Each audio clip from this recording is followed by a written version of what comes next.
बिस्मिल्लाहिर्रहमानिर्रहीम। अस्सलाम वालेकुम नाज़रीन। इस्टेब्लिशमेंट और मियां नवाज शरीफ साहब के लिए बहुत बड़ा झटका है, बहुत बड़ी सेटबैक है और बहुत बड़ी शर्मिंदगी का बायस इस वक्त बन चुका है। बहुत बड़ी डेवलपमेंट साथ साथ जो है काजी फैज ईसा साहब ने आखिरकार ऐलान कर दिया है कि वो रिटायर हो रहे हैं। अब ये ऐलान उन्होंने जो किया है इसका क्या मतलब है कि वाकई वो रिटायर हो रहे हैं या फिर वो अपनी फेस सेविंग के लिए या फिर अंगूर खट्टे वाली बात कर रहे हैं, ये भी आपके सामने रखते हैं। नादरीन, सबसे पहले आपके सामने ये काजी फैज वाली खबर मैं रख दूं और उसके बाद मैं आपको बताता हूं कि आईनी तरमीम को किस तरह बहुत बड़ा झटका लगा है और किस तरह आईनी तरमीम नहीं होने जा रही, जो कि अभी तक जो नंबर पूरे करने के गेम खेल रहे थे, जो दावे किए जा रहे थे, वो सारे झूठे साबित हुए। नादरीन, सबसे पहले काजी फैज साहब, आज आपको पता ही है कि सुप्रीम कोर्ट ऑफ पाकिस्तान में आबिद ज़ुबैरी साहब और 6 वकला ने जो मुजवजा आईनी तरमीम है इनको रोकने के लिए सुप्रीम कोर्ट ऑफ पाकिस्तान में एक दरखास्त दायर की थी और काजी साहब ने बड़ा स्मार्टली इसके ऊपर मूव करते हुए अपने सामने दरखास्त लगा ली थी। लेकिन अब जो वकला थे आबिद ज़ुबैरी साहब, हामिद खान साहब, उन्होंने भी बड़ी स्मार्टली बड़ी ज़बरदस्त मूव उन्होंने खेली है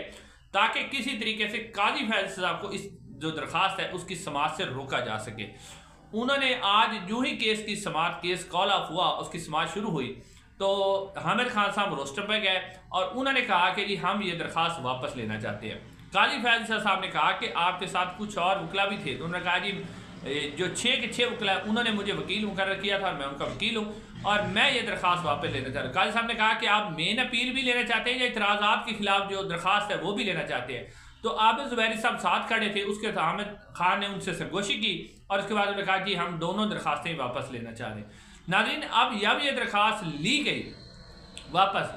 एक तो काजी फैज साहब ने इसके ऊपर रिमार्क्स दिए, जैसे जो आबिद ज़ुबैरी साहब, उनसे कहा कि ज़ुबैरी साहब आपको मालूम है ना आपका एक और दरखास्त भी आपकी आई हुई है, तो वो दरखास्त अब मेरे दौर के बाद लगेगी। यानी काजी साहब कह रहे हैं कि वो दरखास्त आपकी, वो आबिद ज़ुबैरी साहब की मिलिट्री कोर्ट के हवाले से कोई दरखास्त है या कोई और दरखास्त, वो कह रहे हैं कि जी वो दरखास्त आपकी मेरे दौर के बाद लगेगी। यानी काजी साहब ने अब बाकायदा तौर पर ये ऐलान तो कर दिया है कि जी मेरे दौर के बाद लगेगी, यानी फिर मैं नहीं होगा उस वक्त आपकी दरखास्त लगेगी।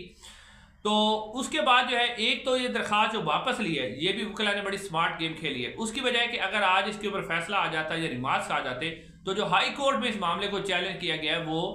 वो गैर मौसर हो जाता, क्योंकि फिर हाई कोर्ट सुप्रीम कोर्ट के फैसले के खिलाफ किस तरह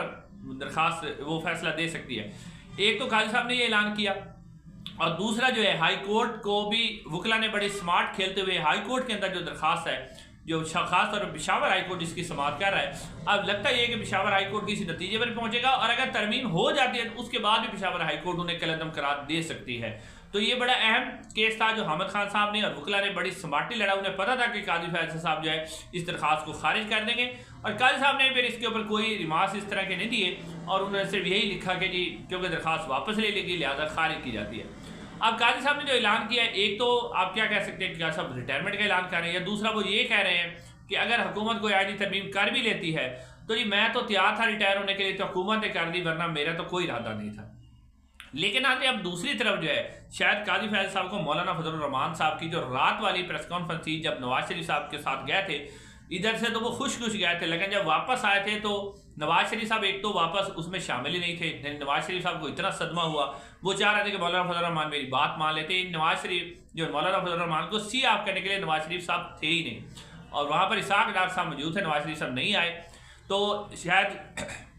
काजी साहब को ये बात चल गई हो कि मौलाना फजलुर रहमान साहब ने तो इनकार कर दिया है, लिहाजा आईनी तरमीम अब होती हुई नजर आती नहीं है।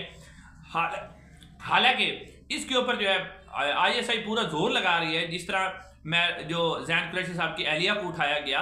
और उसके बाद फिर ख्वाजा साद रफीक ने भी इसके ऊपर ट्वीट किया, इसके ऊपर मजम्मत की उन्होंने कि अगर ये वाक़या हुआ है तो इसका मुआसवा किया जाए। उसके अलावा जिस तरह की इसके ऊपर मेहरबान कुरैशी साहब ने आवाज़ से इसके ऊपर इतना शोर मचा कि जो उन्हें फ़ौरन ही रिहा करना पड़ा, वरना इनके लिए मामला बहुत ज़्यादा ख़राब हो जाना था।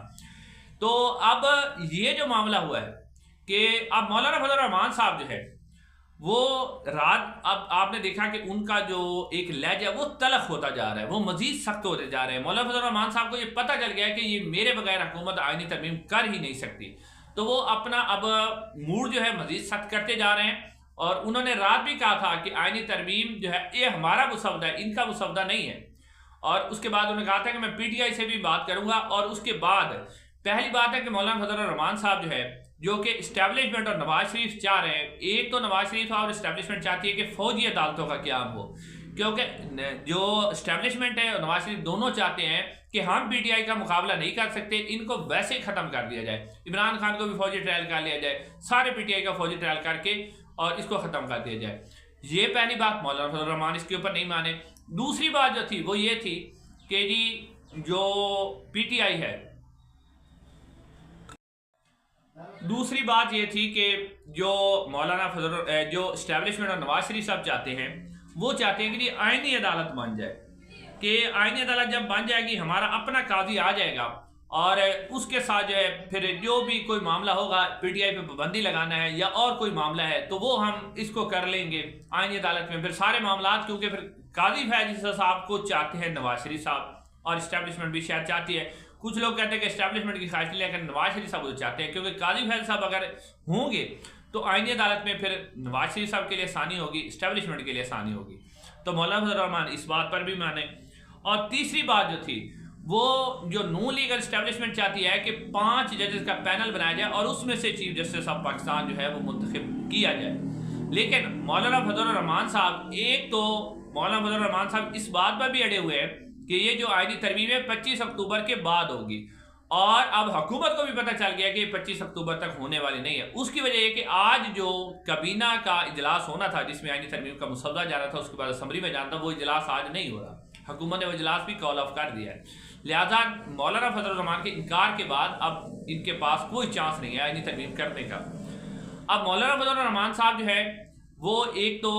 फौजी अदालतों के लिए नहीं मान रहा है, दूसरा वो आईनी अदालत के लिए, काजी साहब के लिए तो किसी सूरत में वो नहीं मान रहे, और तीसरी बात मौलाना फजल रहमान साहब कह रहे हैं कि ये जो पैनल बनाना है ना, ये पैनल आप जो 3 जजेस का पैनल है वो जो है जस्टिस मंसूर अली शाह साहब पर नहीं होगा। मंसूर अली शाह साहब का आप नोटिफिकेशन कर दें और उसके बाद अगर आप 3 या 5 जजेस का पैनल बनाना चाहते हैं तो वो जस्टिस मंसूर अली शाह साहब के बाद होगा, यानी अब वो इसके ऊपर अप्लाई नहीं होगा अब वाले जजेस के ऊपर, ये जस्टिस मंसूर अली शाह साहब के जो बाद में होगा उसके ऊपर अप्लाई होगा। इसके ऊपर अब वो कहना चाह रहे हैं, यानी अब मौलाना फजल रहमान साहब इस बात पर अटल डटे हुए हैं कि कोई भी आईनी तरमीम जो होगी ना